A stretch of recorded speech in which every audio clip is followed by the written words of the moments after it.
Hello everyone, welcome back to Arathin Moli. In today's video, we are going to see an interesting topic which is basic structure doctrine. First, let us understand what is basic structure doctrine. This is a doctrine of a common law that states that constitution of a sovereign state has certain characteristics that cannot be erased by its legislature. In our constitution, we have several features and there are certain features that cannot be amended or changed by our parliament. Also, this basic structure has not been defined anywhere in our constitution. When we talk about basic structure doctrine, there are two articles of our constitution which comes into action. One is Article 13, one is Article 368. How these two comes into place is Article 13 serves as the protector for the fundamental rights, whereas Article 368 gives the power to the parliament to amend the constitution, which also includes the fundamental rights. Now when these two comes into action, there is a conflict which gives rise to question whether the fundamental rights can be amended. In analyzing this, there is a tussle for power between Article 13 and Article 368 to determine who is supreme, whether the Supreme Court or the Parliament. We will study the evolution of basic structure through various case laws. The first one is Shankari Prasad versus Union of India.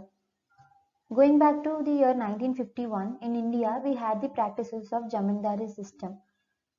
Then there was a need for the government for land acquisition to bring effective land reforms in the country. So what the government did was they brought the first constitutional amendment which included Article 31A and 31B into the constitution. Article 31A and 31B was seen as an attack on the fundamental rights under Article 14, 19 and 31. So in this case, the first Constitutional Amendment Act was challenged, which is widely known for the abolition of Jamindari system. The question arose in this case was whether the right to property can be taken away or whether the Parliament has the power to amend the fundamental rights. The Supreme Court upheld the validity of the first constitutional amendment, stating that the word law under Article 13 Clause 2 means only in ordinary sense, that is, only the laws made by the legislative power such as acts of parliament, rules, regulations, notifications, and it does not include any laws that are made under Constituent Assembly, that is Constitutional Amendment Act. Therefore, in this case, it was held that Article 368 includes the power to amend the fundamental rights also. The next case is Sajjan Singh vs. State of Rajasthan. In this case, the 17th Constitutional Amendment Act was challenged. Here, again the question of Shankari Prasad case was raised whether the fundamental rights can be amended or not. Among the 5-judge bench, 2 judges given a dissenting judgment stating that each and every constitution around the world will have fundamental features and such features cannot be changed. But majority held that the parliament has the power to amend the whole of the constitution including the fundamental rights. Hence, the Supreme Court held that the Article 368 empowers the parliament to amend any of the articles of the Indian constitution which includes the fundamental rights. Next comes the important case Golaknath vs. State of Punjab. In this case, again the 17th Constitutional Amendment Act was challenged and the question arose was whether the power given to the parliament to amend the constitution is limited or unlimited.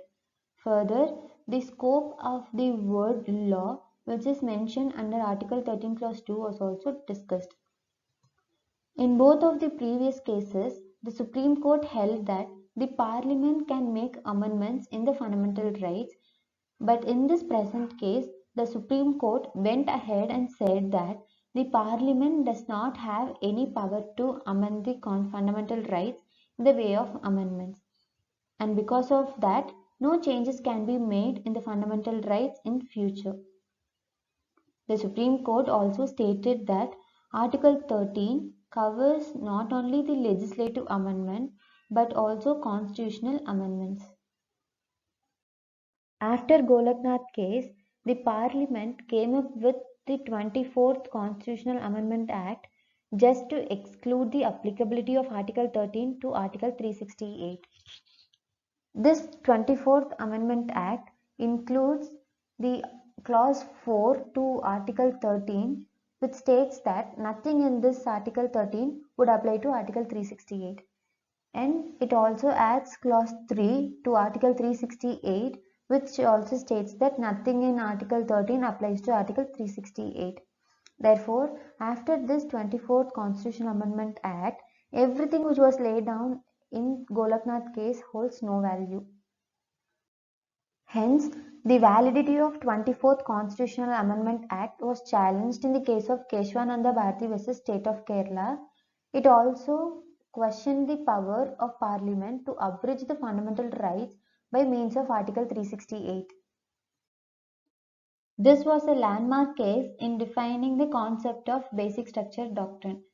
The Supreme Court in this case held that the Parliament has the power to amend the Constitution and the Parliament has the power to amend the fundamental rights, but the Parliament does not have the power to amend the basic structure doctrine. It stated that if the basic structure doctrine is amended, then the whole identity of the Constitution is lost. This is the basis in which the judiciary can strike down any amendment passed by the Parliament that is in conflict with basic structure of the Constitution. This judgment listed some basic structures of the Constitution as the supremacy of Constitution, unity and sovereignty of India, democratic and republican form of government, federal character of the Constitution, secular character of the Constitution, separation of power, individual freedom. Over time, many other features have also been added to this list of basic structure features. Some of them are rule of law, judicial review, parliamentary system, rule of law, harmony and balance between the fundamental rights and DPSP, free and fair elections. The next case is Indira Nehru Gandhi versus Rajanarayan. In 1971 elections, Indira Gandhi's government came into power, after which Indira Gandhi imposed emergency and made significant amendments to the constitution. One of them is 39th Constitutional Amendment Act. This Constitutional Amendment Act inserted Article 329A to the Constitution of India. This article provided that the elections of President, Vice President, Speaker, Prime Minister are not challengeable in the court of law, and hence this 39th Constitutional Amendment was challenged. The Supreme Court in this case applied the concept of basic structure which was given in the Keshwananda Bharati versus State of Kerala. It expressed that clause 4 of this article needed to be struck down on the ground that it hampers the standards of free and fair elections, which is a piece of basic structure of the Constitution. So finally, the 39th Amendment Act was struck down because it violates the basic structure of the Constitution. So to sum up this lecture, the first two cases, the Supreme Court held that the Parliament has the power to amend the Constitution along with the fundamental rights. But in the case of Golaknath versus State of Punjab, the Supreme Court took a different view, stating that the Parliament does not have the power to amend the fundamental rights. After this case, the Parliament brought 24th Constitutional Amendment Act, which was challenged in the case of Keshwananda Bharati versus State of Kerala. In this case, the Supreme Court held that the Parliament has the power to amend the Constitution and it also has the power to amend the fundamental rights. But the Parliament does not have the power to amend the basic structure of our Constitution.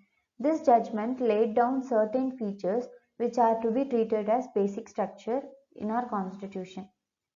I hope you all understood the concept of basic structure doctrine. Please subscribe to our channel and do not forget to press the bell icon. Thank you. See you in our next lecture.